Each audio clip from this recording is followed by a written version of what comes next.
Gideon Oroviroro is currently co-founder and director of operations at Fincra Technologies, Africa's premier cross-border infrastructure. Prior to that, he was chief operations at Corapay Technologies, a Techstars Toronto-backed payment services infrastructure with offices across Canada, United Kingdom, and Sub-Saharan Africa. Gideon is also a chartered financial analyst, CFA, level 3 candidate. Gideon has over 10 years experience with a rich and assorted career that covers investment advisory, fund management, angel investment, and working with governments to deepen economic policies for Africans. His efforts were roundly applauded by the UK's West Midlands government at the Birmingham 2022 Commonwealth Games Business and Tourism Programme, BATP, for leading expansion and investment opportunities in the region. Gideon is a thought leader. What the process does in you is actually more rewarding than the outcome. Which is why I said something earlier, failure is my friend. Yeah. I love failure because failure means I'm trying something new. Yeah. It means I'm going for something great.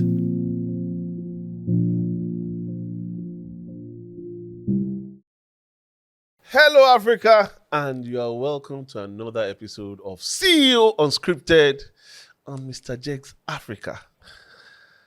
Today's guest, I'm excited.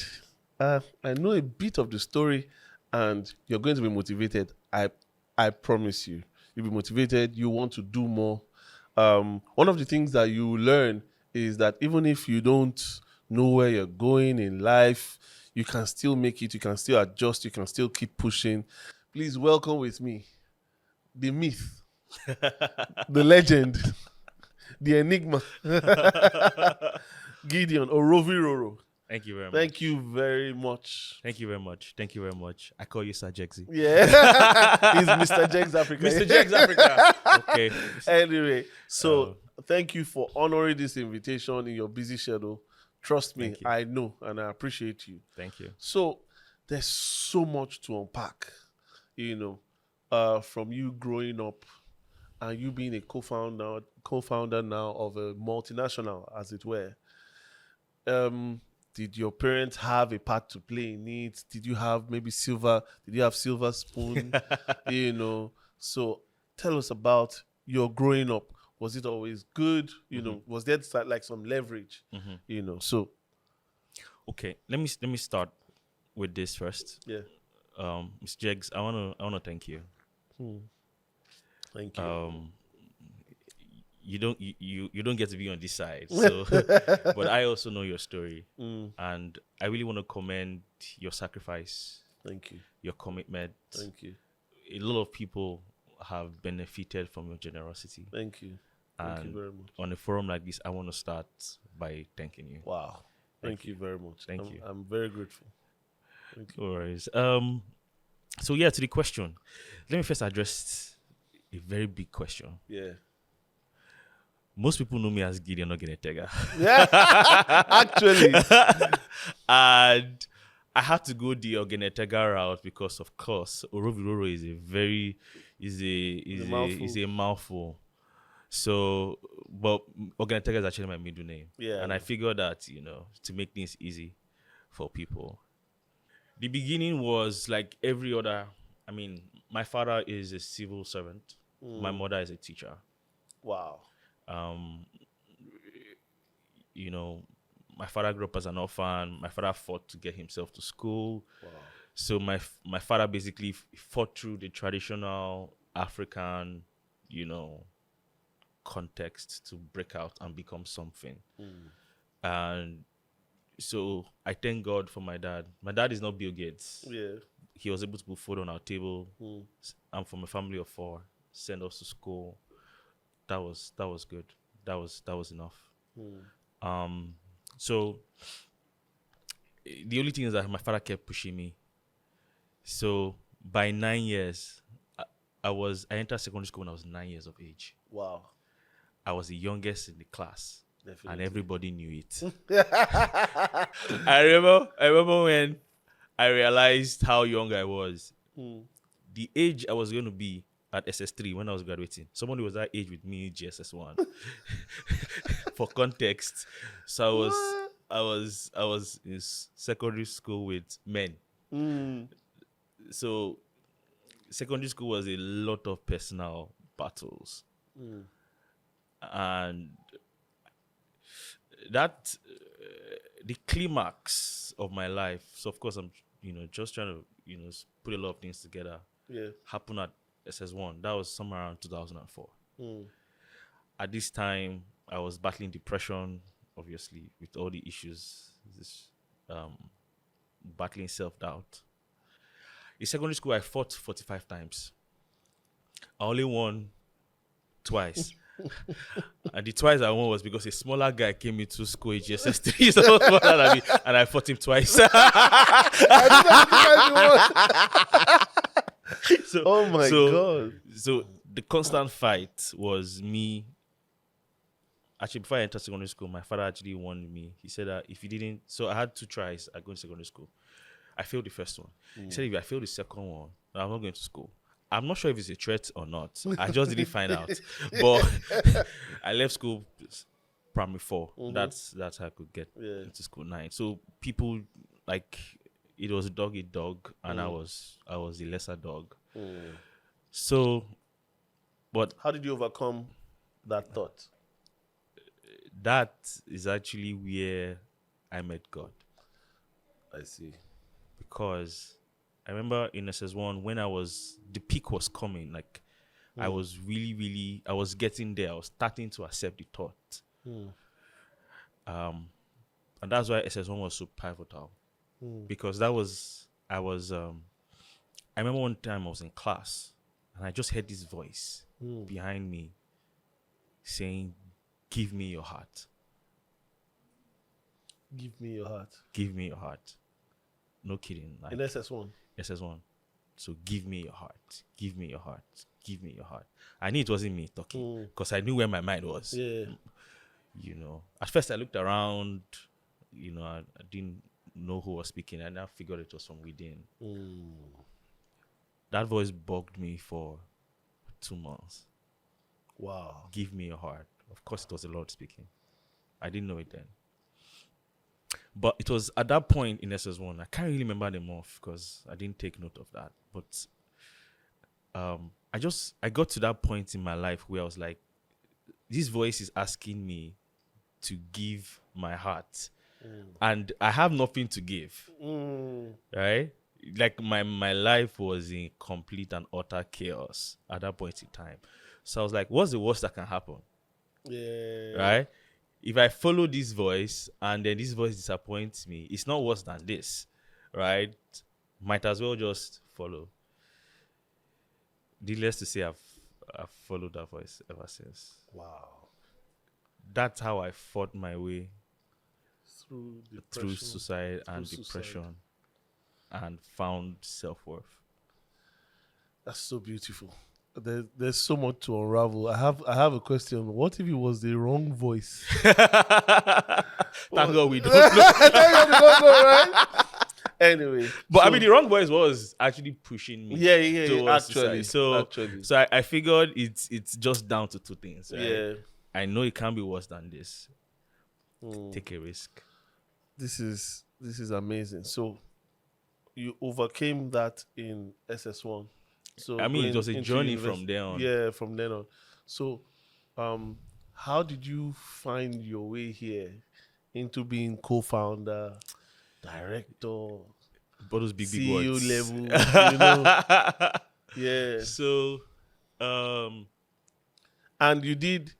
Okay, well, I'll let you tell. Yeah. So, that's interesting. When I did WAEC in SS3. I failed physics and chemistry. Now, backdrop, before our parents used to say, like, you're going to be a doctor, you're going to be an engineer and all these things. Yeah. And your parents just put like a label on you. Yeah. This is what you are going to be. So I grew up without talent.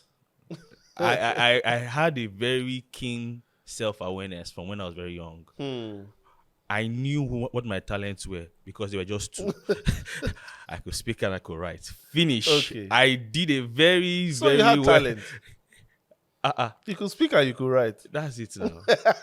There were people in class who were like champions across all the Yeah, I fields get and you. everything. I hear you. Me, I was so average. Hmm. So by the time I did WAEC, I failed physics, I failed chemistry, and then you can't do engineering with that. Because Yeah. I just took engineering because my parents said do engineering. Hmm. So, I mean, my father didn't talk to me. Needless to say, my mom at some point in time called the pastor to come and cast out the devil of fear. Trust me, those were wild times. Oh So my. I had to learn how to repair computer.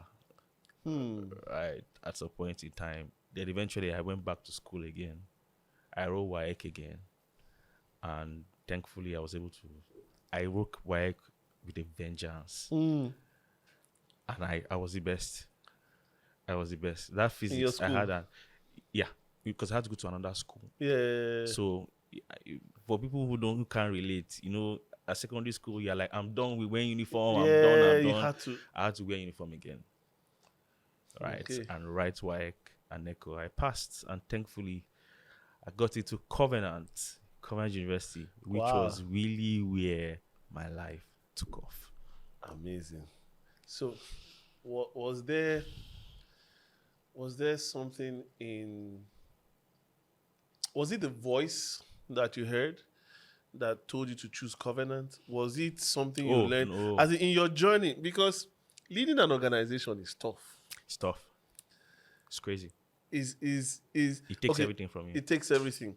So tell me, in fact, you know what? We'll go back. We'll be oscillating. We'll go back to the origin story. So, what were the things that you first? What were the culture shock? You've been growing in an organization, Yeah. right? But now being at the helm of affairs, what were the things that were myths that you thought that, okay, once you get to the top, or being a CEO or a co-founder, life will just be easy or something. Mm-hmm. What were the myths you had before being the leader that you are? That they are myths, they are wrong, obviously. Mm-hmm. So what were the things you saw that were like culture shocks? Like, I thought it would be this, but it's that. Let me put it this way. Yeah. So I remember when I was preparing for CFA. Mm. So there are 3 levels of CFA. For those who don't know, CFA is in the list of the top 5 hardest exams in the world. And there was a reason why I had to do CFA. If we have time, we'll talk about that. Yeah. So at level 1, they told me that if you pass level 1, level 2 will be easier. So I really, really read for level 1. I showed up in class. I worked hard. I passed level 1. I said, yes. Did it. I started level 2, the first class. I was shocked. I'm like, sorry, define easy again. Maybe dictionary has changed. I don't know. Level 2, I worked twice as hard and I failed it the first time. Trust me, the money that went down the drain was crazy. It was all my savings. And it was a terrible period. But I wrote the exam again and I passed. I got to level 3. Level 3 was hard. I failed. So that's why I'm still a candidate. I've not gone back. So the point is, the myth that it gets easier at the top, it's a big lie. It doesn't get any easier. You just find better ways to cope with it. So life is a challenge. Round 1 fights, like Mortal Kombat, you win. And then the stages get more advanced. And what's changing is that the player now understands the strategy to win. And at some point in time, you start figuring out that strategy is not something that you do at the end. Strategy is something you do at the beginning. And as you go on. So many people don't know the game that they are playing. And when you figure out that all of life is actually just a big chessboard, and you have to play thinking 5 steps ahead, then that's the self-awareness. That's really when you start to figure out, okay, this is my path to winning. So the difference, how to get to the top, is a lot of strategy. So what were the shocks? What were things that you can't be too prepared for at the top? Here is what I would say. Even even as I've sort of hammered on having a plan, having a strategy. Yeah. Here is the thing. What will save you is not that plan. Planning is not how you succeed. What makes you successful is the ability to plan. So many a times planning is not how you succeed. It's the ability. It's the training in planning that actually makes you successful, because life never goes according to plan. And what most people do is when the plan scatters, they also fall flat. But it's the training in planning. Okay, life has taken you this direction. Replan, re-strategize.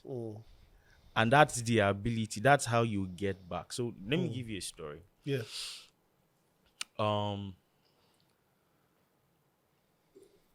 My journey to be an entrepreneur is one of the most crazy stories you ever hear. So I'm here for it. Okay. Are you sure? I'm sure. Trust me. So my business partner and I, when we came out of school, we were very excited. Yeah. To start a business, right? And we're pumped. How come invest is. So we found this business. This was in 2014. The business was valued at 10 million. It was an educational startup. Okay. Right. It was valued at 10 million. Naira or Naira okay, then. okay. This was 2014. Okay. So my partner and I, we negotiated for 5% of the business, right? So that's 500K. So basically that's 250K each. So then that was money. That was crazy money. So my partner brought up the 250K. He had parents, he had uncles, aunties. I didn't have anybody. I just had 100K. So what I had was I had to bring out 150K.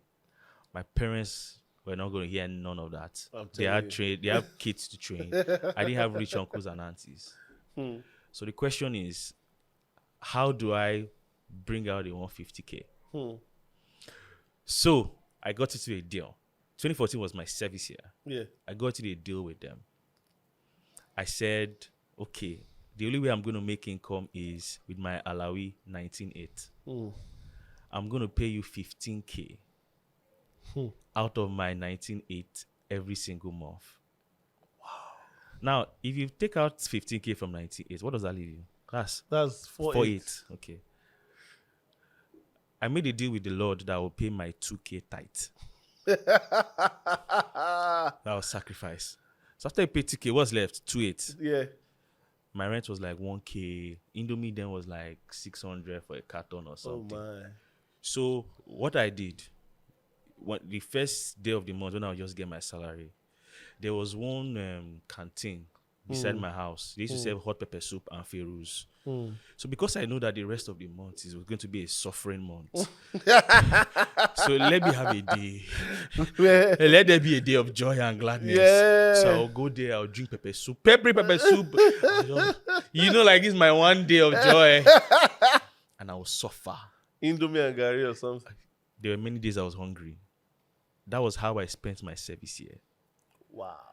So I came out of the service year, beating my chest that I had sacrificed for a business that I'm going to come and co-run as one of the co-founders. By the time I came back to Lagos, guess what? The founders had squandered the money. Your co-founders?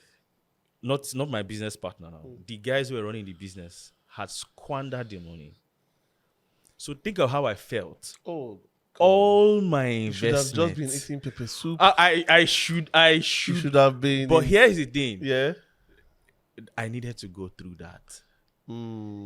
It was I worked out on them. It was a pain. So imagine how will I start to explain to you that I had suffered 1 year and you had used my house, the money to go and rent a house in Bagada. You were driving around town. I just so I forgot about our investments and I tried to do something else we tried to do a food company. I will not call the name. Very popular guys.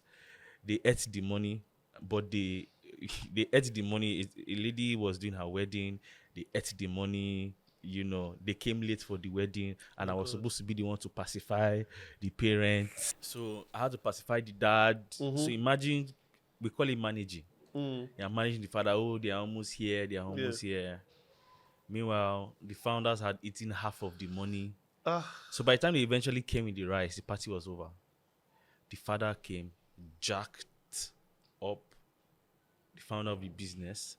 Told him, "You've embarrassed me today." And it was a wedding. It was a wedding. He said, "You've brought shame to me today."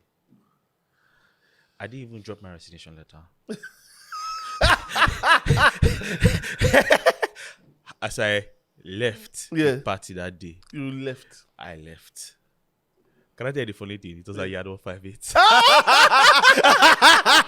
That's very significant. So imagine my trauma there. The first time we came there, it was like you had 158. Anyway, so eventually it was just clear that, that was the second business, right? That was the second business. So this one, I didn't invest in my money. I was investing sweat equity. Sweat equity, okay. I didn't have money again. So sweat equity. So, I was literally being labeled a failure. So eventually, someone just advised me, why don't you just go and work for free? So I work for free at one of the premier, public speakers. Then eventually, so I started to figure that, okay, you know what, if entrepreneurship route, because there are two routes to become really successful. Yeah. There is the investor entrepreneurship route. Most people know that route. That's the route that people like to celebrate, talk about. Yeah. But there's also being an entrepreneur where you entrepreneur then, not entrepreneur. Where you are so valuable, where you've deepened your skills to such a significant level that people just have to give you a share of the business to keep you. There are really two ways, right, to be successful. You're either an investor or entrepreneur. An investor, of course, you need to have big money, right? Entrepreneur, you need to be willing to take the risk. Now, I wasn't a naturally, I'm not a natural businessman. I'm not I have learned it, but it didn't come as part of my package right, when I first started. So what I was doing then was I was trying to be part of a business, right? Because I was trying to match my own skill set, which actually started with operations. I know how to manage, I know how to lead, right? With somebody that has the business side. Because there are basically three things, right? Or actually 4 key components that make a solid business work. 4 key components. 4 key components to make a business work. Number 1, you need business development, of course. Business development is great, but it only gets you from 0 to 1. You need quality people. You need quality operations. And you need great tech. Business development. So business development, people, quality people, operations, quality process, systems, and technology. At least that's my field. People may or may not, to whatever degree, need number 4. So people and operations, I'm solid in that, right? Technology, I was horrible in Core University. I made it 2-1, right? I figured it 2-1 is horrible. Yeah, wow. I made it. Let's not talk about that. But yeah, I knew from 200 level it was not engineering. So the remaining 3 years were horrible, horrible. Anyway, so business development, I didn't have that skill at that particular point in time. I've grown in it, and I'm better in it. I've added it to my package, but it wasn't there. So that's why that initial period. So I had a talent, which is why as an entrepreneur, which is the second round. So notice I said investor, entrepreneur. I said entrepreneur. I built those skills over time. I really, really became the best, such that when I was actually leaving my company, so I was working at a company that was funded by the Bill and Melinda Gates Foundation Okay. and the UK's Department for International Development. I see. Before I joined Cora. So, the board chairman literally asked me, what did I want? Like, for you to call the board chairman, I was in an associate then, on my way to manager. Of course, they had solid plans for me, but I had built my skill set to the point where they were basically asking me to tell them what my number was, and I told them no. That was because I already knew that it was time to head into the startup world, Cora. Wow. So, with Cora, what attracted you? Because did they pay you as much as because there must be something what attracted you to Cora, one, and why did you say no or not give a number? Because they could have doubled, almost tripled, I don't know, whatever you were getting. So for context, right, my pay was so good that when I was at 2016, I was already a millionaire. USD. No USD. Okay, Naira. Let's Naira. Here was the thing. During that period, I had 4 natives.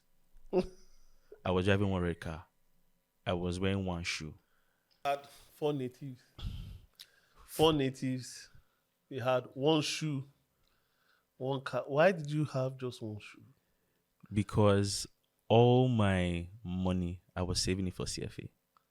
Wow. So, what? And you were a millionaire then? I was. And that means the money that these guys take. So yeah, it was good money. I was benchmarked to USD. No, I was even saying that CFA cost a lot of money. It did. Wow. It did. Now CFA is cheaper. So I knew very early on that I needed to really, really invest in myself.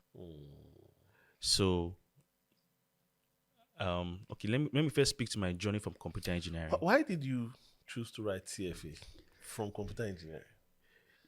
It actually wasn't a jump. It was step by step. Okay. So like I said, in 200 level, I already knew that computer engineering was not for me. Yes. So the question is, what is for me? And you see, in life, many people know what they want, but people also don't focus on what they don't want. And sometimes the way to figure out what you want is by eliminating what you don't want. That's so beautiful. In life, people most times know what they want, and they don't focus on what they don't want. Yeah. But many times, to know what you want, you need to eliminate what you don't want. So whatever is left should tally with what you want. Yeah. So, okay, I figured out computer engineering wasn't going to work. So I started to ask myself, what will work? So the first thing I decided is, you see, when you're young and you have time, time is capital, but people don't realize it. Yeah. When you have time, you can fail.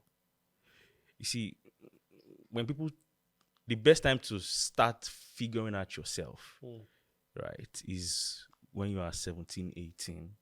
Because the moment you start to cross, when you have a wife, you have a child, your risk level drops. Yeah. So you really, really want to spend time. Except you're Elon Musk. Yeah. Except, especially when you're in Africa, when you really don't have many bullets in your gun. Yeah, and your expectations, family guys. There are so many expectations. So because a lot of people box themselves in, and it's the same problem we see in the West. We'll come to that. Yeah. Okay, so what I started to do is, okay, first of all, I had to figure out, is it that I don't like the course or what? So maybe it's another part of engineering. So there was something called networking then, right? New Horizon came to our school. So people don't know, I actually did CCNA, CCNP. Yeah. I wrote all the exams, right? Yeah. And it was at the last stage of CCI. Then CCI was the highest, most revered. I figured out this was not what I wanted. My parents had spent so much money. Ah, man. This is me failing. Oh, my. So I told them, sorry, it's not going to work. My parents were devastated. So I now said to find another exam again. I did SAP. That was when SAP just came into Covenant. Yeah. I wrote the course. I worked hard. I did it. When I did SAP, I figured that there were parts of the course that were technical, and there were parts that were more like attuned towards business. Yeah. I really liked the business part. So like, okay, this is something, right? So I decided to pursue it. So I actually came out of Covenant, not just with my bachelor's, but I had CCNA, CCNP, and SAP. People don't understand really the level of tutelage I have put inside his head. Brain, Now, as I was saying, back to NYSC days, I didn't want to lose my NYSC days. So I did a master's in business administration in National Open University. My wife still yells me today. I don't say I have an MBA, but I have an MBA. There was a time when I needed to say I had an MBA, but now I don't need it. Yeah. So even that, I was bankrolled by my parents. It was small money I was making NYSC. So I had narrowed down to, okay, it's not engineering, it's not anything technical. And looking back, I wish I was just taught computer engineering well, because I probably would have been a coder if I had known the value. I didn't, but anyway, that was my own journey. Yes. So it was a lot of failure. It's like you have to sculpt something. And so you have to chip away till you start to figure stuff out. So it was when I went to this company, I started to tell myself too that I'm wasting time. Now this company was taking everything from me. But after the first year, I was making good money. Yeah. And I was saving. I was still like, you know what? I have bigger dreams, because I have always seen myself on the global front.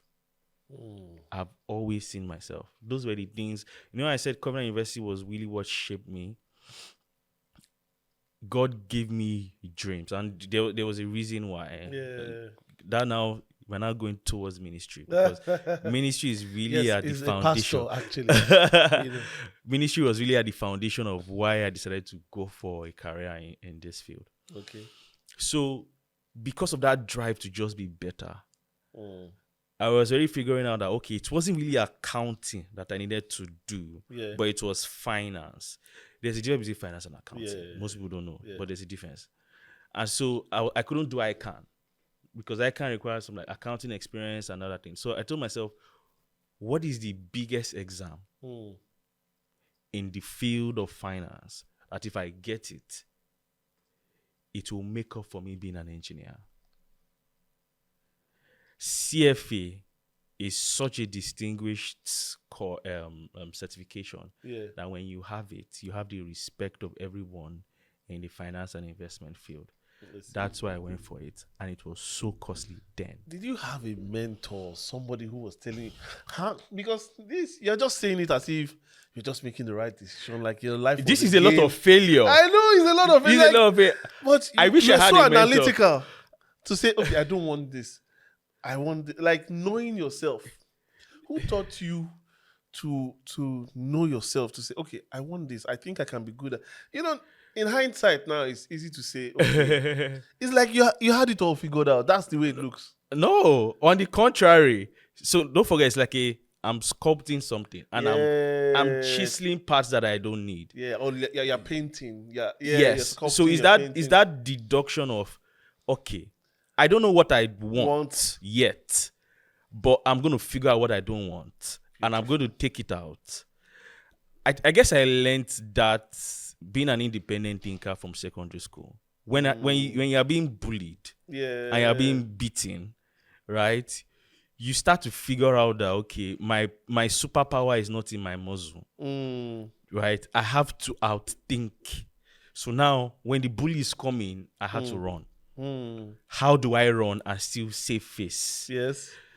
Right. So, and don't forget, the most brilliant, like, logical decision I ever made was actually following that voice.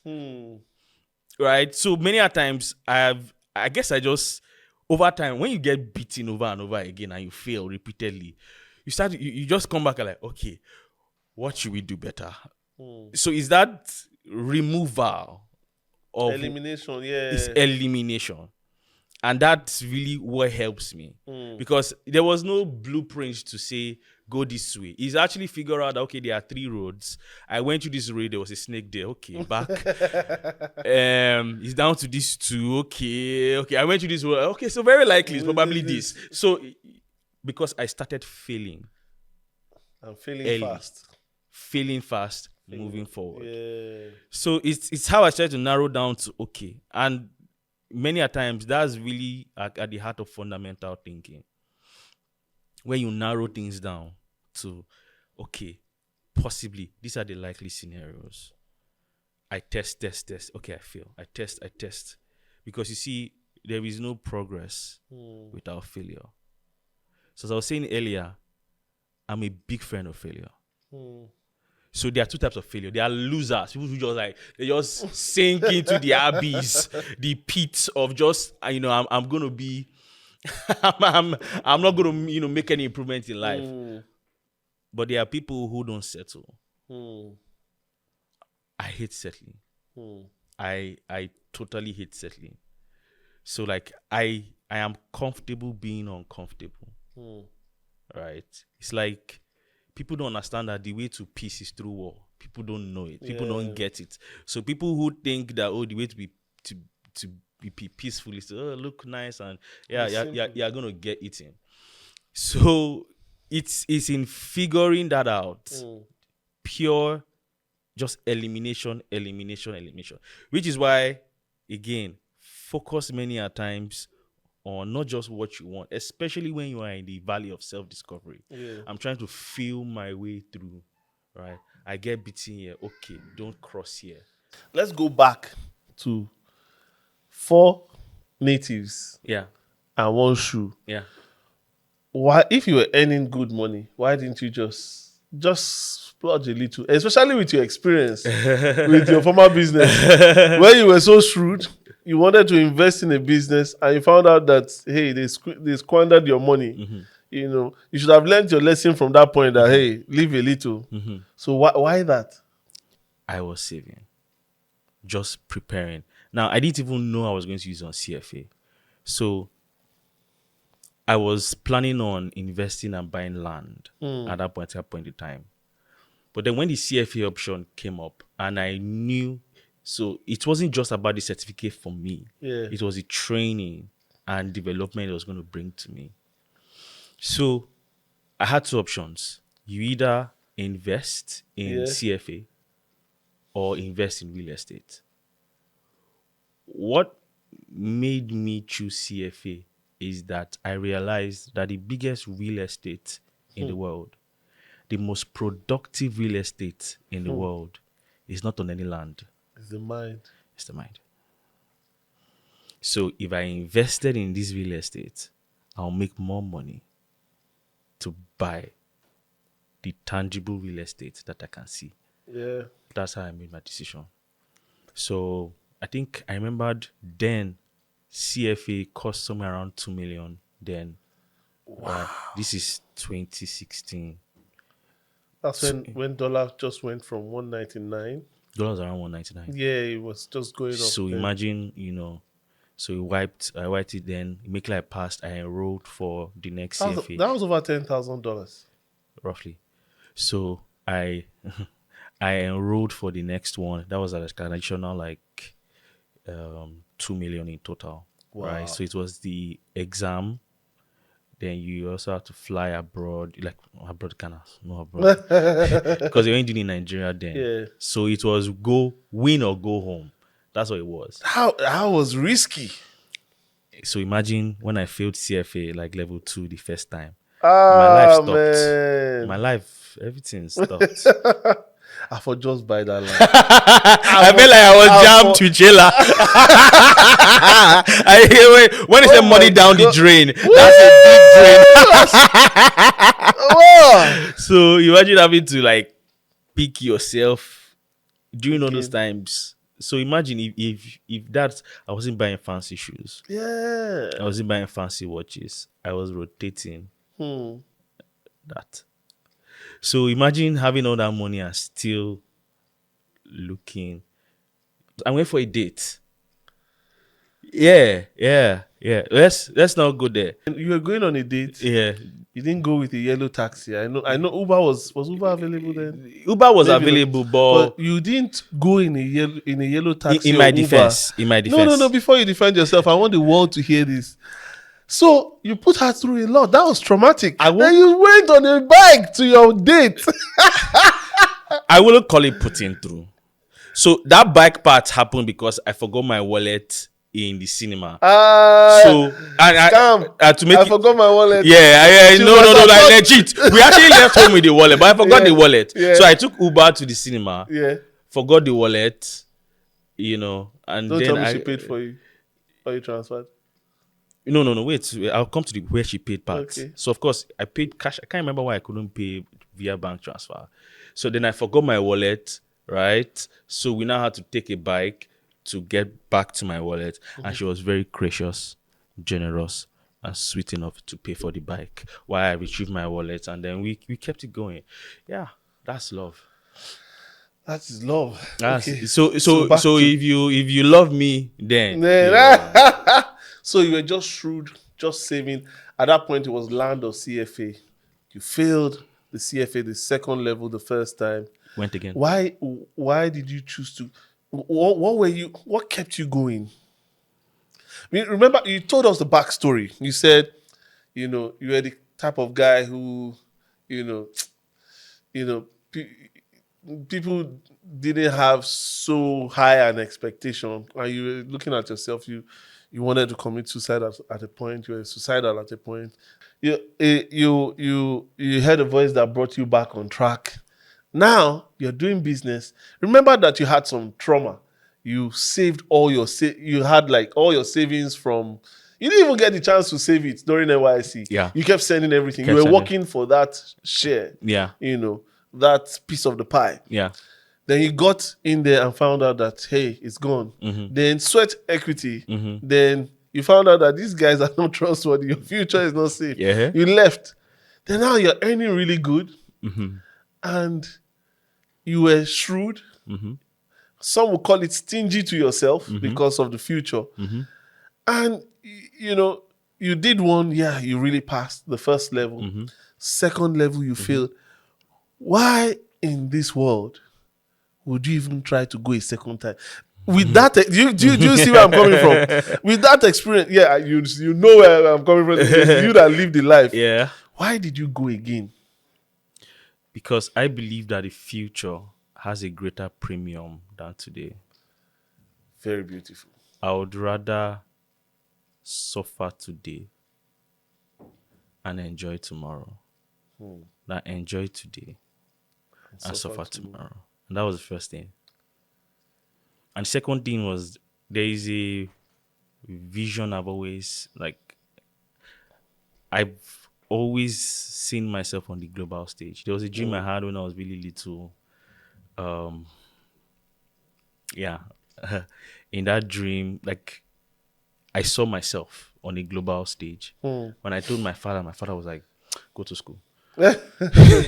So that in many ways is just really been God helping me see that this is where I'm taking it to. So when I hear the opportunity of something that can take me to a global phase, I would sacrifice everything I have to get there. And so many people,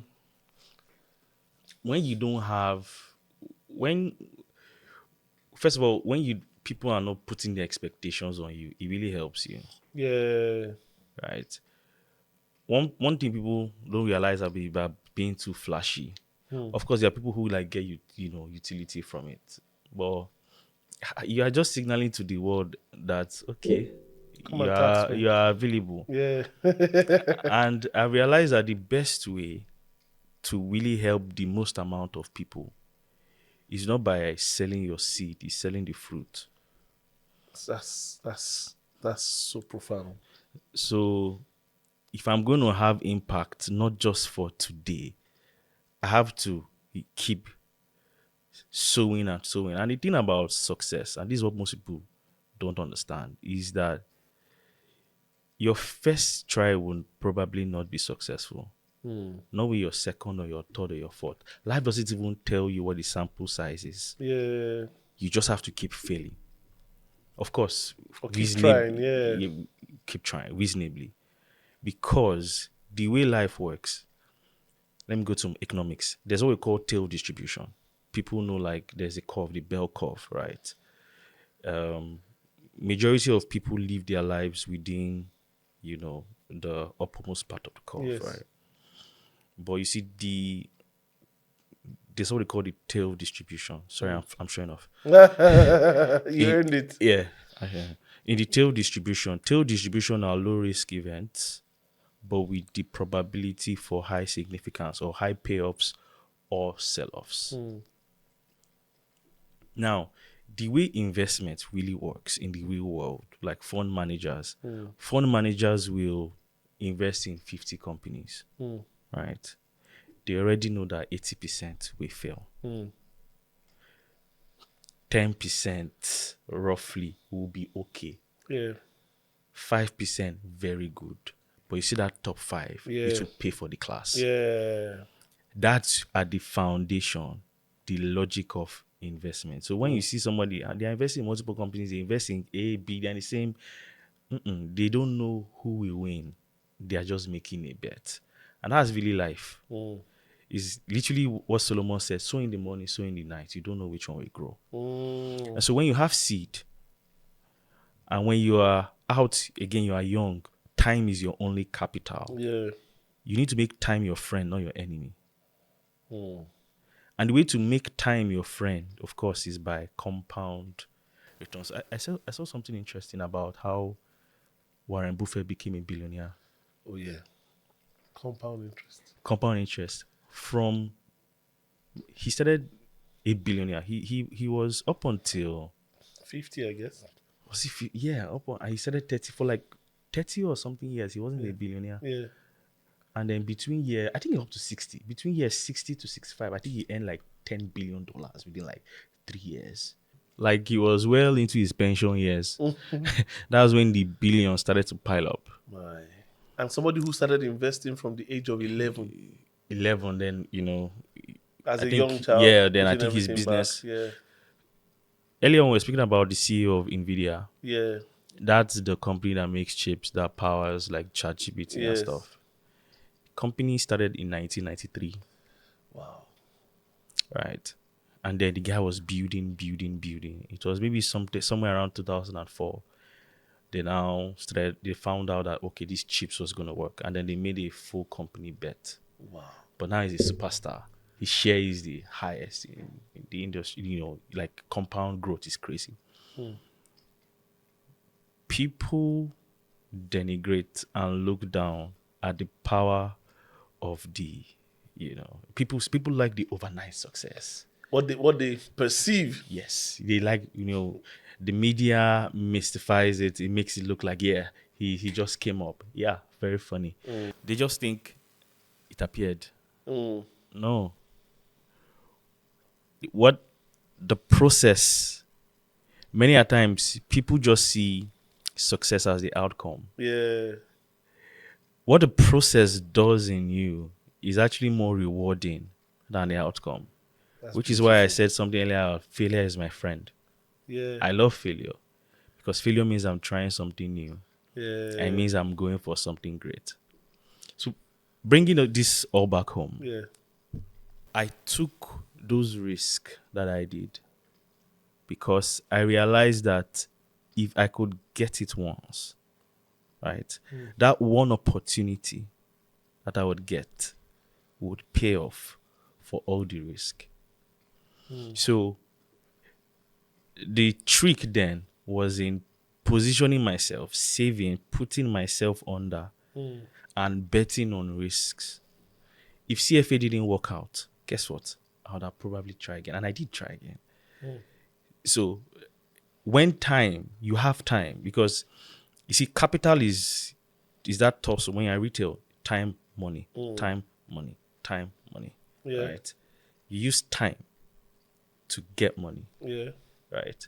When you have time, have the long-term horizon. Make bets. of course, especially there's no blueprint many times of figuring out yourself. That's why there's a lot of trial and error, right? Which is the deduction and elimination that I said. When you figure it out, right? Keep making bets, keep improving, keep getting better. And one day, secular people call it the universe. Secular people call it luck, right? Christians, we call it favor.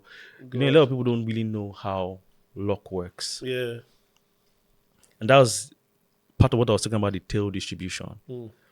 It's a low probability event. But if you are positioned so well, when it pays you, the payoff is worth it. Yeah.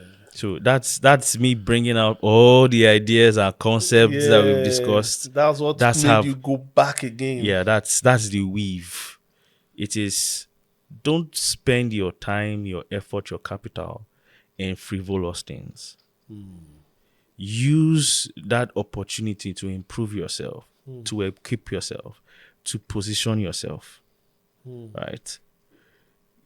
Take out the noise. Don't put yourself under unnecessary pressure. If you can't afford it, don't. Don't spend your seed. It's the capital, it's the fruit that needs to be spent. So keep improving. Be okay with working in silence. You know, that's something this generation doesn't understand. Yeah. You see the average startup founder, they raised $3 million, they bought a Benz. Our company was worth a whole lot. A good lot. And I was still driving my Highlander. Happily. In fact, can I tell you something? That BQ that I spoke about, I actually bought 3 cars in that BQ. I had 3. So it was out of shame. And then, you know, my business partner, Dixie, his wife came to come and visit us. Of course, I was CEO then, he was CEO. Yeah. His wife was just like, can you be alive? No. But in my mind, I'm okay. You know when like someone wakes you up and like, bro, like, you know, and then he was really very normal. Instrumental. Yeah.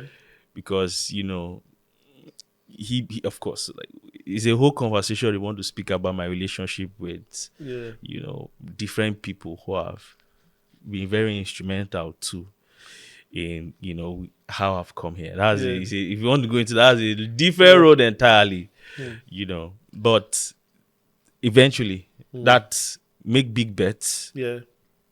Keep working. Be okay with silence. Let silence be your friend. Let time be your friend. The way to make time your friend is to make compound interest work in your favor. That's beautiful. So, you had people. What's the role of relationships? So there are 2 things, right?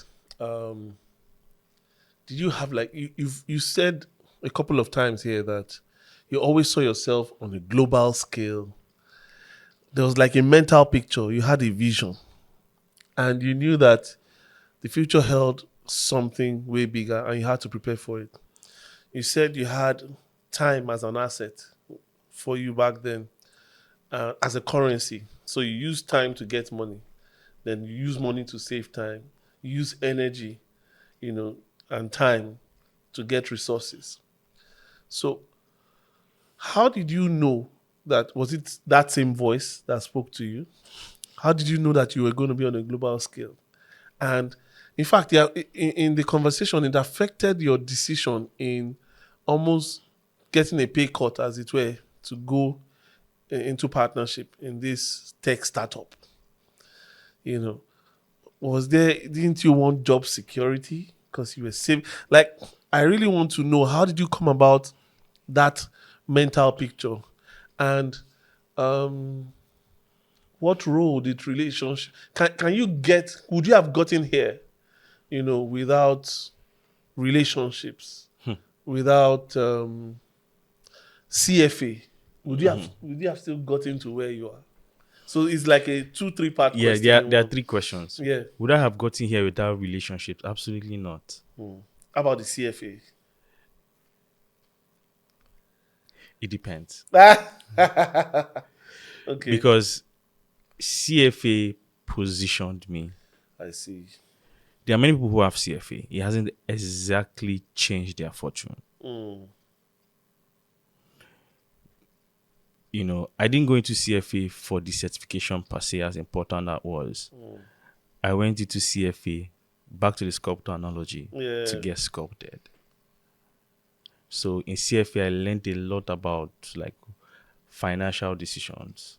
That was my training, right? Because, like I said, operations was my core strength, right? That was my training. I really read the material, not because I wanted to pass, but because it gave me structure. It let my mind roam. It let me figure out a whole lot of things. It helped structure how I saw the world. So it depends. Could I have gotten that training from somewhere else? It depends. But you see the discipline, right? The character. So for context, let me tell you how it was working, Okay. right? I was working a 9 to 5, which wasn't really a 9 to 5. One of my bosses was in the US. So after working 9 to 5, I also work like into our US time. So I do that Monday to Friday. Saturday, I'll be in class. Sunday, I'll be in class. My God. I didn't have a weekend. I didn't have a life. I did it for 3 years. And somebody will look at you and say, "Oh, it's an overnight success." That's the myth of our overnight success. Because like someone said, what's happening is that the person was working throughout the night. Yeah. That's the myth, you know. But You kept going. I going. kept going. And you see, for those people who don't know how an Iroko works, right? An Iroko tree. If you want to plant an Iroko tree, you have to be ready to wait.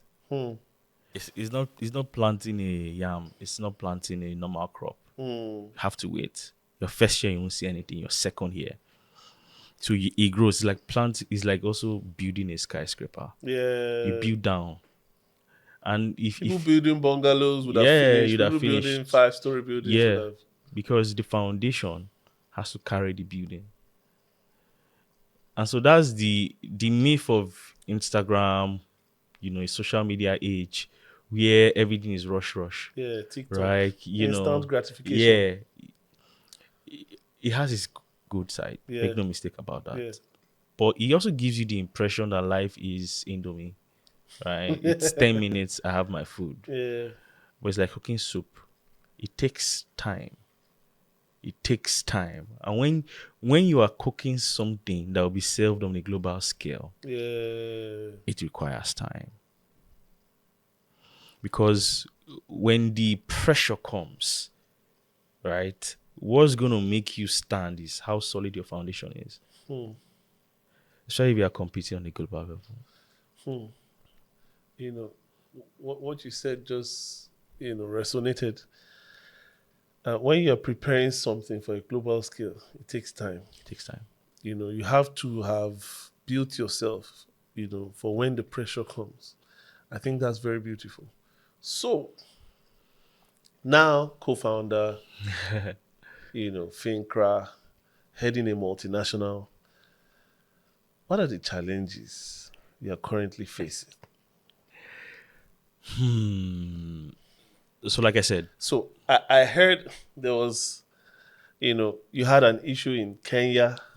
You had to deal with it. You came out unscathed. Yes, people celebrate you. The UK government interviewed you. You've had your flowers given, but some of those challenges, like, what are the challenges? I would like you to, if you can, dial into Kenya, because it was in the news when the challenges were there, but not many people are talking about how you came out unscathed, how you came out clean, and more or less went upward from there. What are some of the challenges? But start from the Kenya. okay. So the first thing about a champion is there's no champion without scars. Yeah.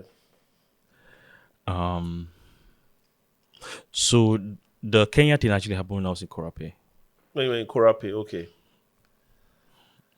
That was one of the most painful periods in my life. So essentially, just background the story and connect the dots. It is an election year in Kenya, in Kenya. right? One of the presidential aspirants at that time, had solid relationships with Nigeria. You then begin to understand that xenophobia is a real thing, right? Yeah. I'm not saying that was the case or that was not the case in this issue, I but guess it. story, we got caught up Hmm. in the entire drama. The first thought that came to my mind was, gosh, so we are this big now that a country is, pillaging you. And you then begin to understand the nuances of different countries, right? There are people who have the philosophy of man, no man, right? Yeah. Where I know somebody that knows somebody that knows somebody. Yeah. It does work. And that might work in your country. But when you are dealing on a global level, how many men do you want to know? So that's where you have to go to the person that created all men. Oh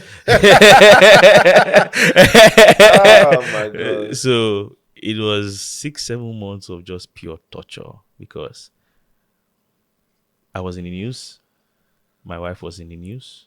Wow. My son, who was less than 1 year, was in the news. There were some people who were actually internal people who were also feeding the story. Right? It was one of the hardest calls I had to take during that period. I was calling my father-in-law to tell him, I'm sorry, sir. This was happening. Because my marriage was still new. So to tell him that his daughter's name, which was still his son name, was going to be in the news, you have to explain. Wow. I thank God for great fathers. My father-in-law is my father, and he's a businessman. So he said, I'm praying for you. He stood by me, asking, how can he help? I said, don't worry, it's court case. God is going to help us.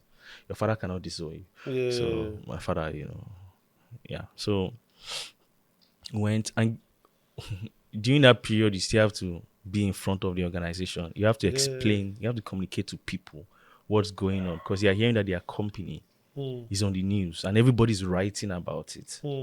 Right? You have to speak to your investors. You have to, and to top it up for me, I'm also a pastor. I was a pastor during that period. So imagine having to preach and also encourage people during that time. In fact, let me tell you something interesting. In 2 weeks period, during that time, within a 2 week span, I was in the air 60 hours. I'm not talking about 60 hours. I'm not talking about staying in the airport for layover. You were in the air 60 hours. Let me give you context. So during that period, for some reason, I had to preach in the Toronto branch. Yeah. So I flew all the way from Lagos to Canada, 17 hours. Thereabout. Preached. I arrived on a Thursday or a Friday night, preached on a Sunday. That night, I flew 17 hours to Kenya for my court case. It was a 4-hour drilling. They literally told me, I'm going to take your passport. I was scared. Not like, of course I prayed, but I was scared. Yeah. If you're in trouble in your country, it's different. Yeah. If you're in trouble in another country, very different. Very different.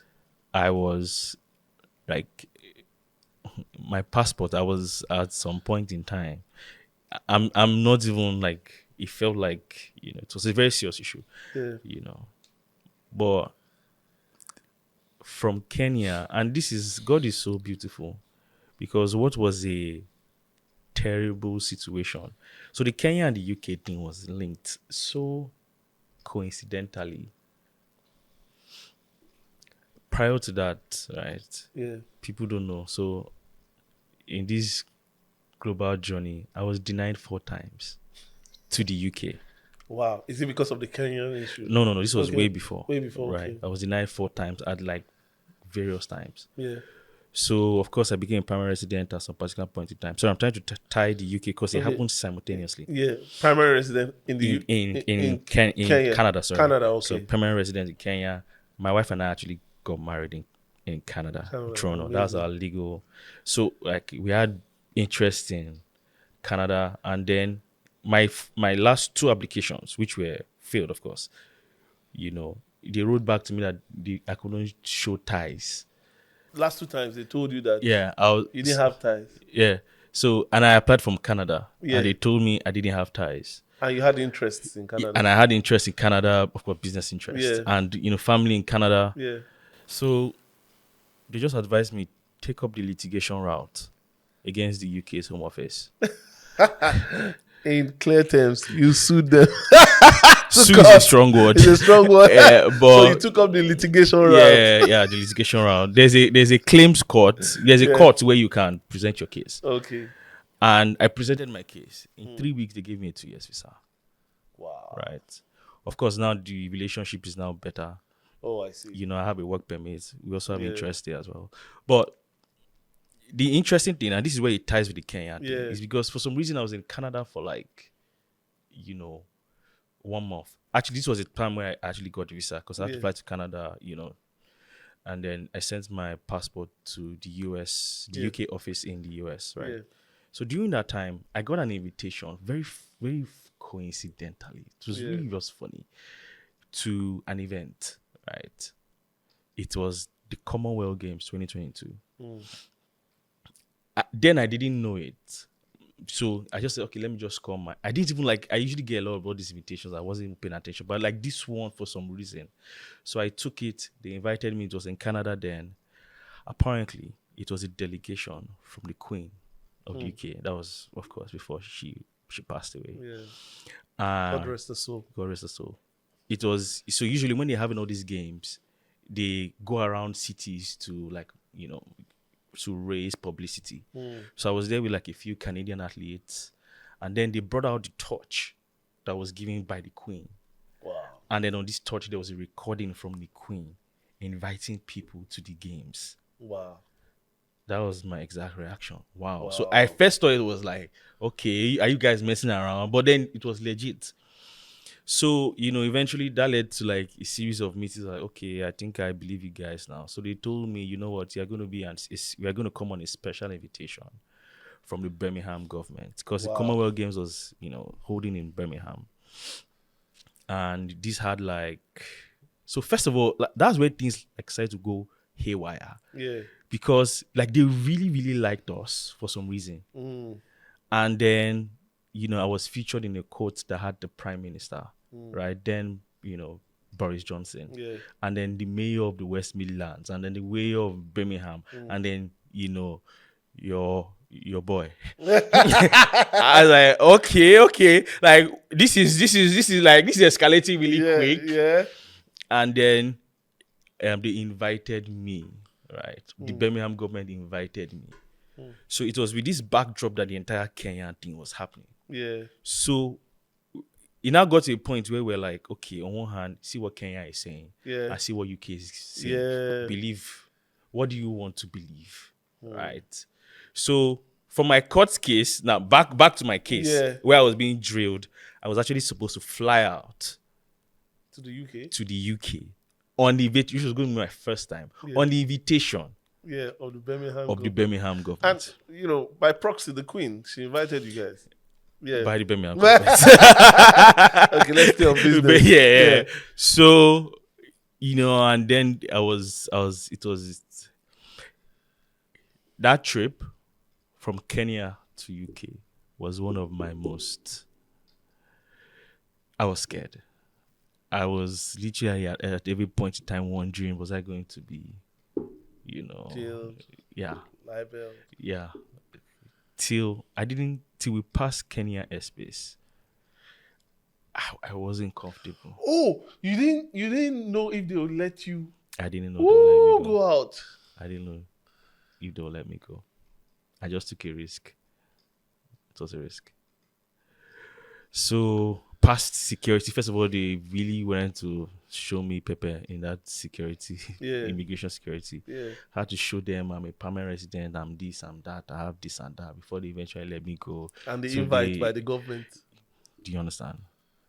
So, but of course, by the time I entered UK for the first time, most people don't know I actually entered UK first time in 2022. But like I've visited, like UK is, we do a lot of things in UK now. Yeah.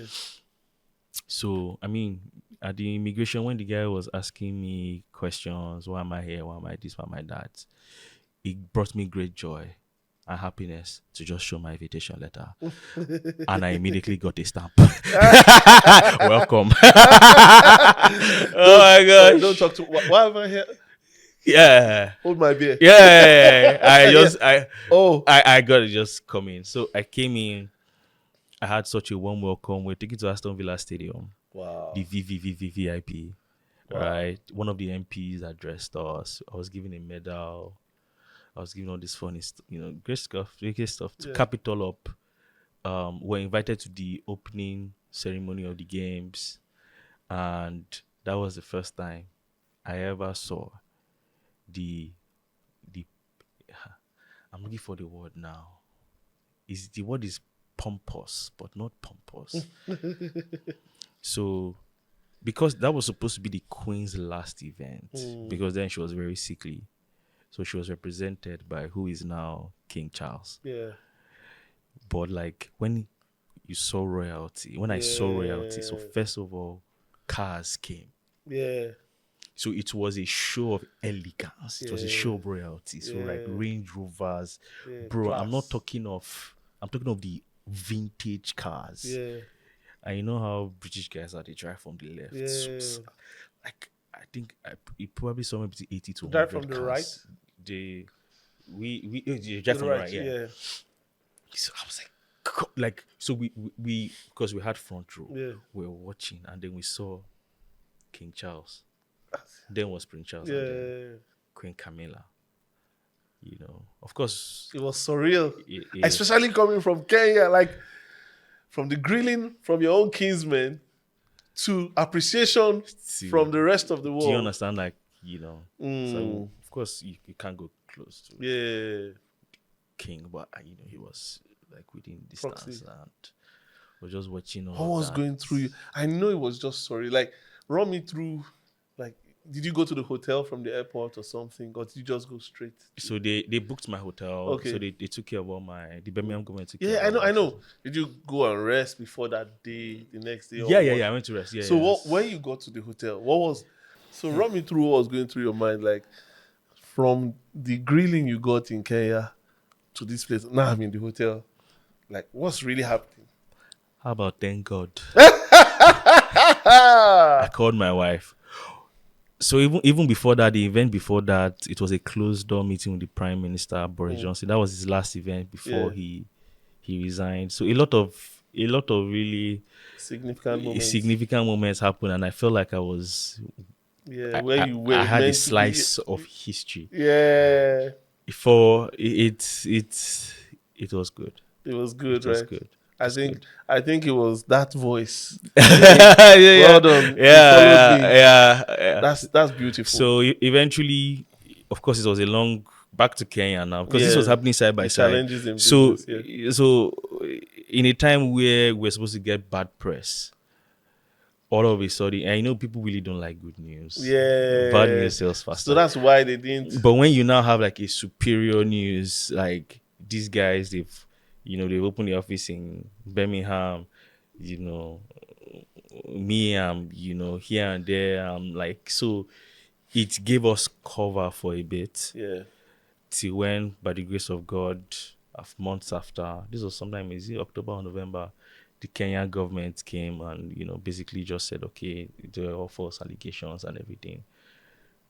The funny thing, we put it on the news that, we were free from Kenya, but it didn't trend. Yeah. Because bad news sales. But that time, because we also have internal people too who were betraying us, and like you guys we have, you are someone who has benefited from this organization. Yeah. Because are they being paid, or they just want to spread bad news? People do what they do for different reasons, right? That's a major challenge in business. Yeah, scars. So it's you go through that kind of experience where if it's just me, it's different. But when like your family, like that's below the belt, right? And it was a tearing, and then you still have to show up.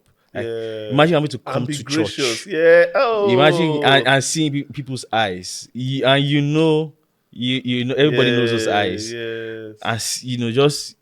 just keep it going. Many people don't know the battles an entrepreneur faces.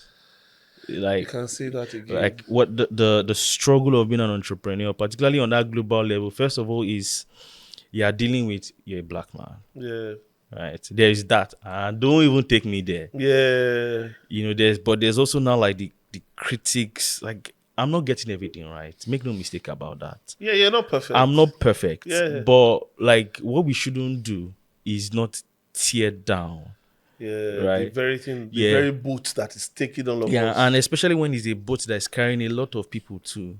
You just start to figure out that people many a times can be really short-sighted, Mm. right? People want to trend. I want to be known as a person that broke and like in your own mind, I'm just trying to make Mm. stuff work.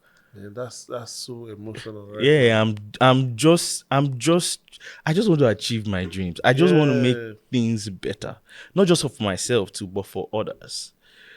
But you have to learn and like just toughen that out and keep it moving. Nowadays, a trending word is that place is so toxic. That place is so toxic. Um, and you mentioned something before we started the recording. You know, I would like you to take us through that journey about detoxifying your place of work and the steps you took. Have you ever been accused of being toxic? It's almost everywhere. Yeah.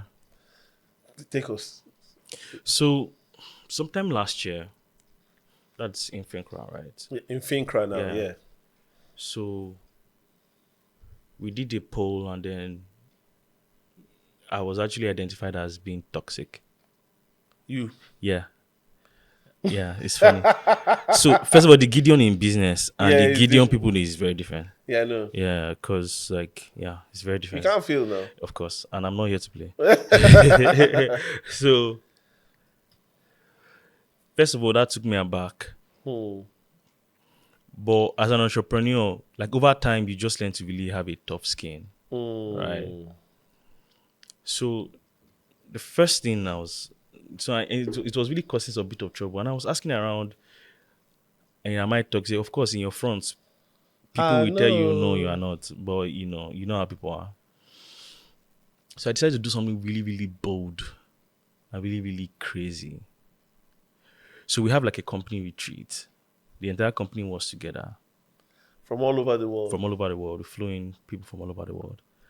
And we're having like a culture session. So I wrote it on the board. Are we toxic? Question mark. You have to understand what that meant. As in, Taking on the subject in it. So I'm like, I'm here.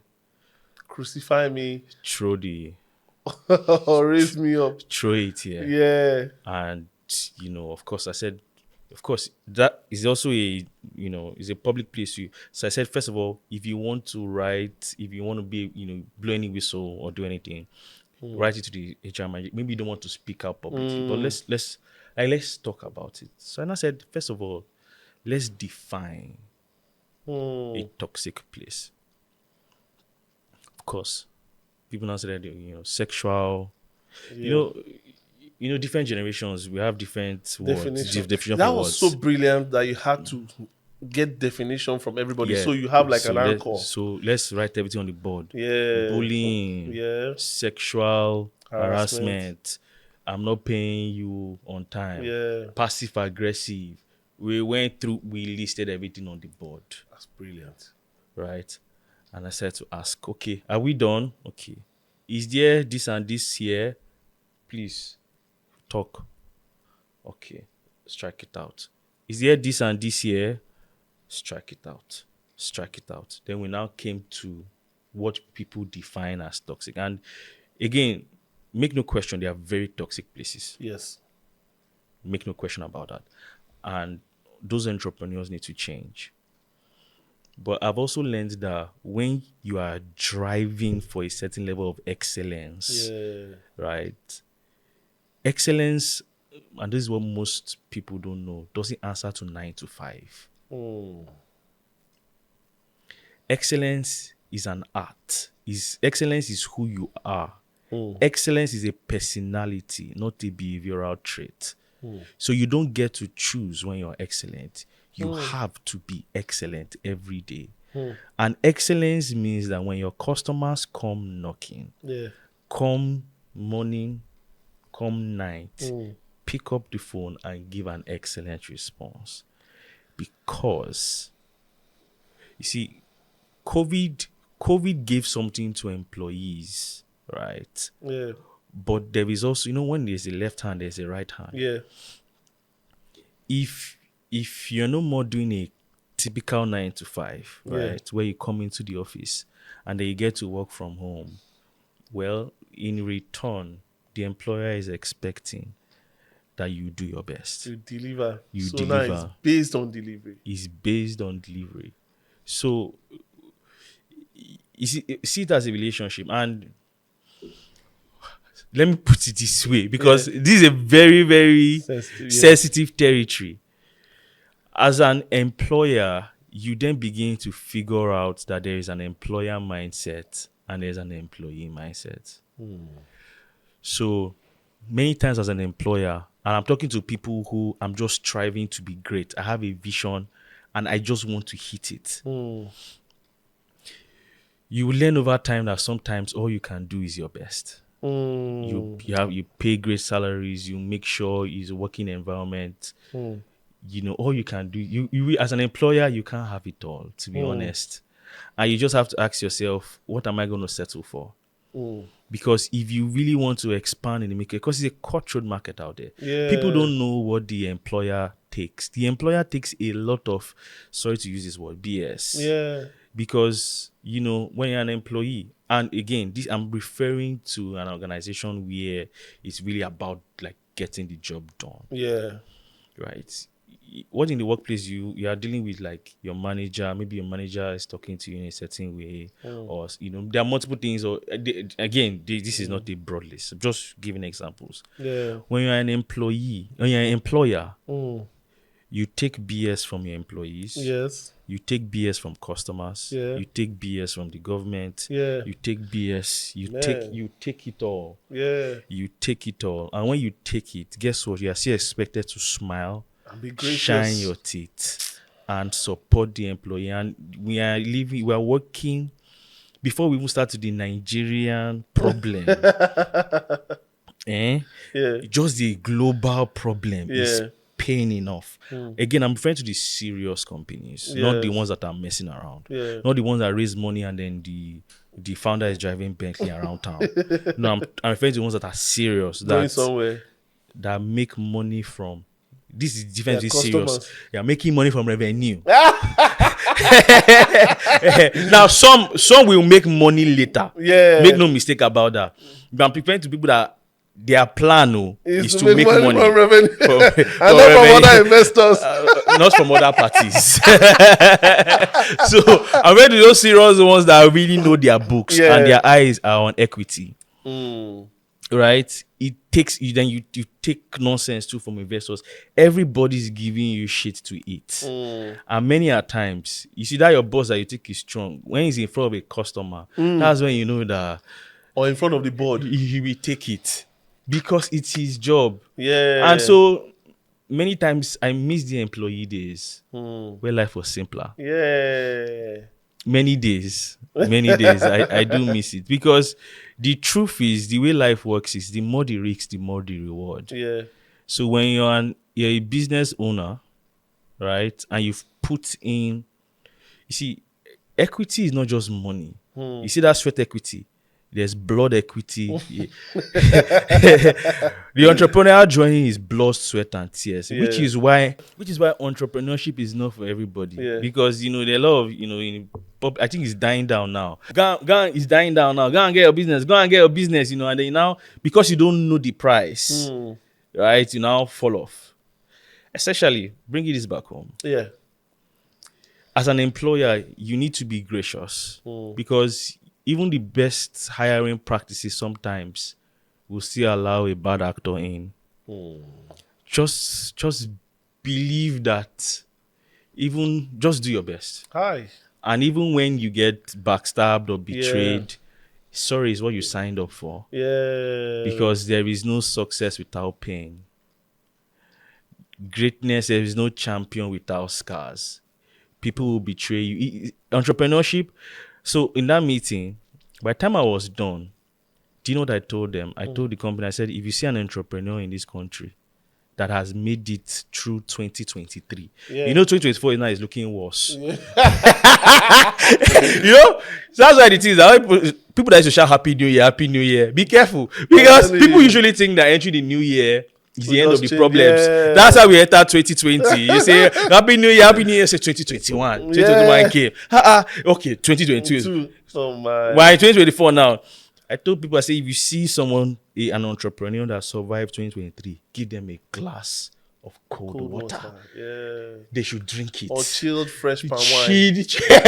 I don't drink. Chilled malt. But just appreciate them. Yeah. Because you don't know the pain. What was the outcome of that, what do we call it, strategy session on that toxicity?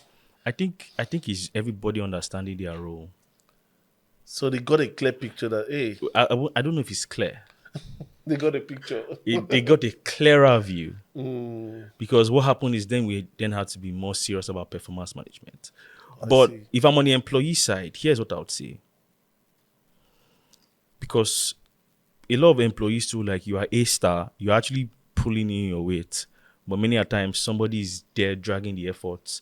Yeah. And the normal, behavior is to cover up for, the person that is pulling everybody down. So like they say, you're only as strong as your weakest link. Yeah. And if they are not performing, it limits the benefits that can come to the bigger pie. Yeah. And so what does that mean for you? Well, make of that what you will. But I think if I'm an employee, the first thing is, what do I want?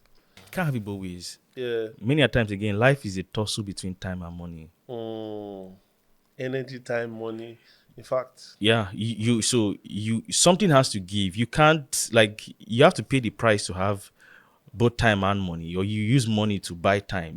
Many a times you have an imbalance in one. Yeah. So you use that one to buy the other one. So if I'm coming to the office as an employee, which is why I'm saying the employee to the entrepreneurial route, where I have such deep in my skills.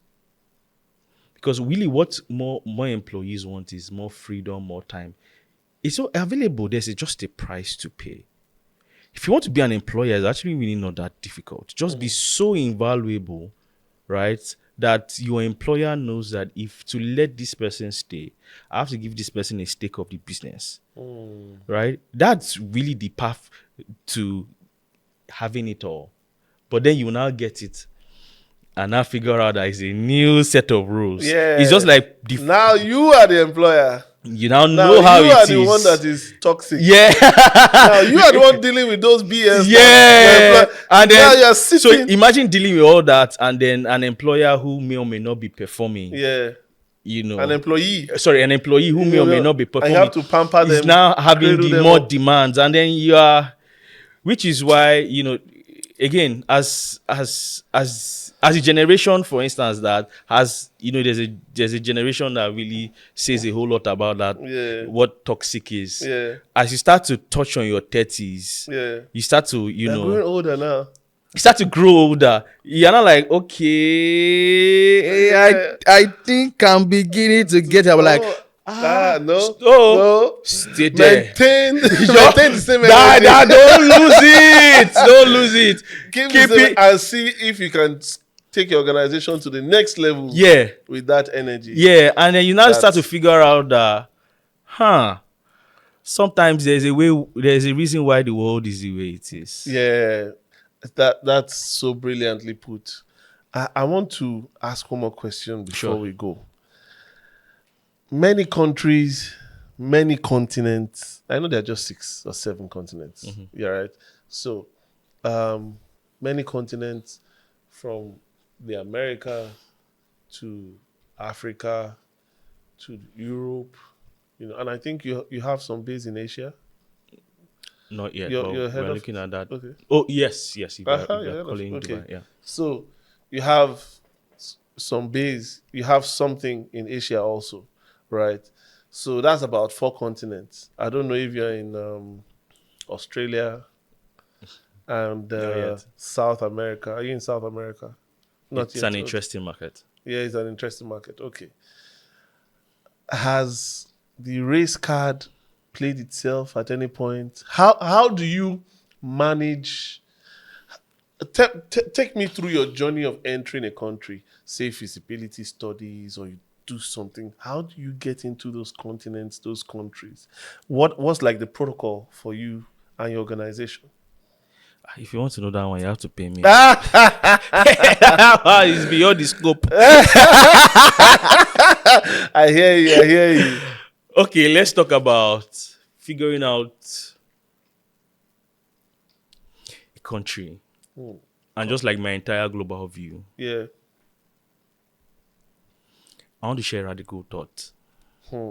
Go for it. And I feel like if you want to explore this path, we would explore like immigrants who are abroad. And like it's a whole talk. Yeah. The downside of the jackpot syndrome is entirely. Well,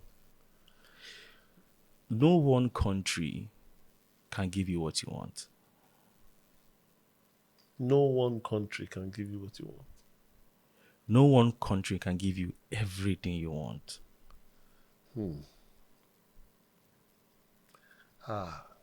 No one country. Because, for instance, now, in Europe, the tax rate is really high. Yeah. But then they have like premium customers. Right? The type you want to target. In Africa, you are more likely to be a billionaire. You're more likely to be wealthy. It's an untapped market. It's dealing with infrastructure challenges. So the real trick about building a global organization is about understanding that I'm going to take the advantages, right? Yeah. Across multiple countries.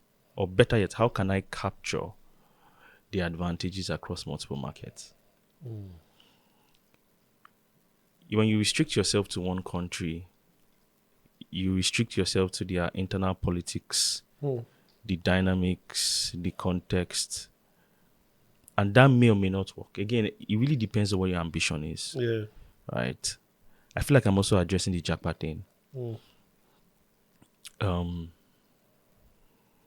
I think what's coming out now is people have to make the choice between, do you be a manager in Nigeria or do you wash plates in abroad?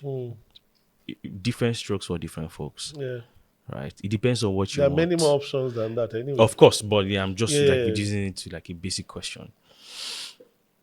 It depends. So again, it's a question of ambition, but putting a jackpot conversation aside. Yeah. For you to win on the global level, you have to identify every country's competitive advantage. What do they give me? What don't they give me? And then make the most of that. That's my view. Amazing. So what's the strategy to overcoming? That's really what I want, to overcoming the challenges. Because you were almost eviscerated in Kenya, right? We're still there though. Come again? We're still there. I know you're still there and things are better now, way better. You were freed of not even charges. That charges were dropped. Yeah, there was nothing against. There was nothing against you. So the question is, how do you overcome the hump? you go to a country. So you went to Canada, you went to the UK, you went to, like, as a growing organization, how would you advise a growing organization to enter new countries, especially if they're doing something similar to you or something totally different? Okay. So on the Kenyan thing, I mean, charges were dropped. I mean, were found cleared, Absolutely clean. innocent. Amazing. Let me repeat that. All charges were dropped. Nothing was found. The same way you shared the news about Is it the past, the challenges, yes, in the past, I think it should be shared like this, that all charges were All dropped. charges were dropped. And they were found innocent. You Yeah. know, I think I needed to reiterate that. Yeah. Okay. So how do you go into it? These countries, what's the protocol? Start small. Okay. Start small. So if I want to go to a country, for instance, first of all, understand the organization. First of all, you have to figure out how is it part of your strategy. Right? You don't just go to a market because everybody's running there. Yeah. If you go to the market and then you've not really designed the role it plays in your strategy, you are going to get burnt. And it is easy, very easy to get burnt in the international game. So first of all, is this in line with my strategy? Second is, am I even ready? Am I ready for it? Readiness means that, okay, so let me just touch on this a bit, because you're supposed to pay for this. Please. You want to find a way. So let's say I'm in Nigeria and I want to have operations in Ghana. Yeah. Find a way for your Nigerian team to be catering to the Ghana market. I see. Right. So, of course, the staff will just have to work on their time zone and that. Yeah. You get the lawyers, you need lawyers, auditors, all those accountants within the market. You need them guiding you. Before you start getting boots on the ground, you have to have figured out the clear way for the market to pay for itself. Right? It may or may not be paying at the instant you come in, but there has to be a clear strategy. Because you don't want the situation where, so you want to desegregate your revenue. You want to say, for instance, my Nigerian office is making me this, my Ghana office, my South African office, right? And you want to be able to track each market on its own merit. Right. So as my Ghana market, for instance, is hitting these milestones, then that begins to justify bringing boots on the ground, right? And then hiring a local. And even the hiring of a local, right? You want to be very intentional about that hiring of a local, because you're not going to be with the local. So if the local goes and clear the money in the bank account, that's it. God bless you. You are done. See you in heaven. How do you want to start pursuing the person from? Yeah, that was the person you were leaning on to enter. Do you understand? And then, so for instance, now we have to go into francophone countries. Yeah. And they speak French there, haha. So your interpreter can be saying this one is a fool, he's an idiot, give me all the money, and he just is man at here. Yeah. So that's a whole level of problem. So it's global problems. You want to grow now. You want to be global. Oh yeah, now collect. You want to start small. Yeah. Trust isn't given. Trust is earned. So whoever you are going to work with in that market can either make or break you. You want to be absolutely sure. So, which is why it's a low cost. So this can be a situation where the person is either one of your consultants, right? And even that is not a sure, it's not a sure strategy. But you want to at least have worked with the person for a while. I don't mean 1 month, 2 months. You have eaten with the person. You have, the person's family. Yeah, you very know important. everything, because that's really what you have if things go south. So trust is actually earned, and until you are sure, I wouldn't advise. Again, I may or may not know anything. Yeah, I wouldn't advise you just double down. If not, better know how to get on a plane straight to that market. Because if someone takes your brand and puts it in the way of fire, and you have global issues. Yeah. Yeah. Man, thank you very much. that's something that people should pay for. I think this episode should be subscription based. People should like $1,000 per minute, Away. to watch it. I'm very excited. Thank you so much. There has to be a part two. We've not touched on many things, Yeah. and there has to be a part two.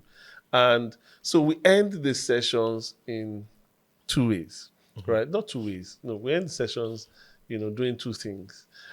You're going to look at your camera and, just give like, let me first start with, before the shout out, let's start with, you're going to look at the camera and look at that young African Yeah.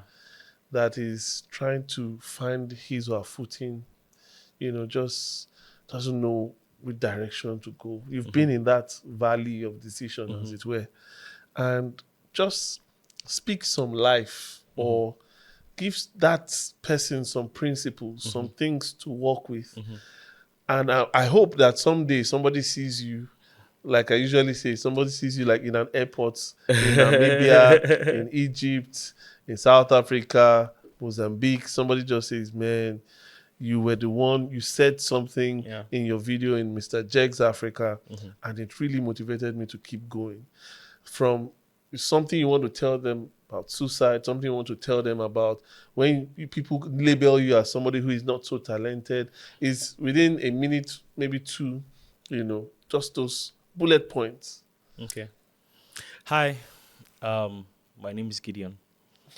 By now, you should have heard my story, how I had to deal with personal doubt, depression, struggling with suicide, figuring out a way in life, just believing, trusting, making bets. The idea is that you can't do. And for those of you who might think I might not have the talent, just know that hard work really, and just keep going. That's really what makes a difference. Because hard work beats talent every time talent doesn't work hard enough. So all you just need to do is just grind, work hard, be a person of character. You see, character, everybody has access to it. Person of trust, a person of that is dependable. Those are really the factors that differentiate you, right? That will differentiate you from the pack. Because character is scarce. And you can exhibit that too. And so I just want to say I believe in you. Keep grinding. Many a times you have dreams, you don't know how they'll be fulfilled. But if you just believe, one day you'll be at this other side of the camera telling your story to the next young African. I wish you all the best. So thank you very much for that. That was heartfelt. Like, I really hope that people will value this episode. I feel like selling it, Then second thing you do is just to give a shout out to those who have been there for you. There are some times that you just think back and say, man, if not for this person, wow, this person did this. This person just gave me 5K at this. Like, just a list of names and what they did in like one sentence, the name and what they did, the name and what they did, just 2 minutes, just a list of them, people who have been there for you, right? Just look at them and just... Sure. I want to thank Apostle Manuel Aaron, for there is work and then there is grace. It's just all the impartations. He's such an inspiring figure for me personally. I want to thank Dixon and Suffer. It's my CEO. He knows why I'm laughing this laugh. I want to thank you. Thank you so much. You already know how I feel about this. I want to thank my parents, my siblings. I want to thank my wife. People just see my wife. It costs a lot to be my wife. Wow. The burdens you have to bear, right? Because I also struggle too, and then she carries me up. She prays for me. She makes the home somewhere I can run to, not even come to. There's a difference. Because sometimes when you're burdened with greatness, coming home, if you don't have a good house, it's just another warfare. Yeah. I don't think all the teams that worked it at Fincra, Cora, right, for them believing in me, even when many a times they didn't get it or I wasn't even good enough, for just believing. It's a long list of people, my family, my friends. It's a long list of people that are, like, I wouldn't be here without their investment, without their inputs. There are so many people I cannot even begin to name. And I just want to say thank you all. And I really, really appreciate.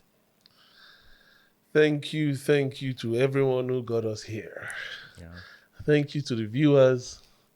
Thank you. As I call you, Pastor Gideon. Yeah, Sajek. But Mr. Jax Africa. Yeah. Thank you for coming. Sure. Thank you for pouring your heart out.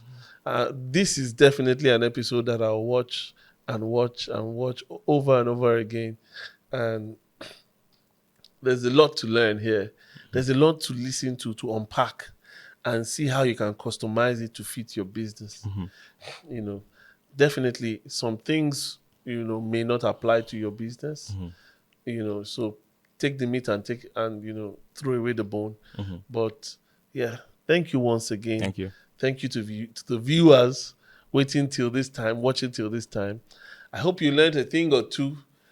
Please like the video, share the video, comment on the video, and subscribe and turn on the notification button. Yeah. Till we see again in the next episode. Bye. Bye-bye. Bye-bye. Bye.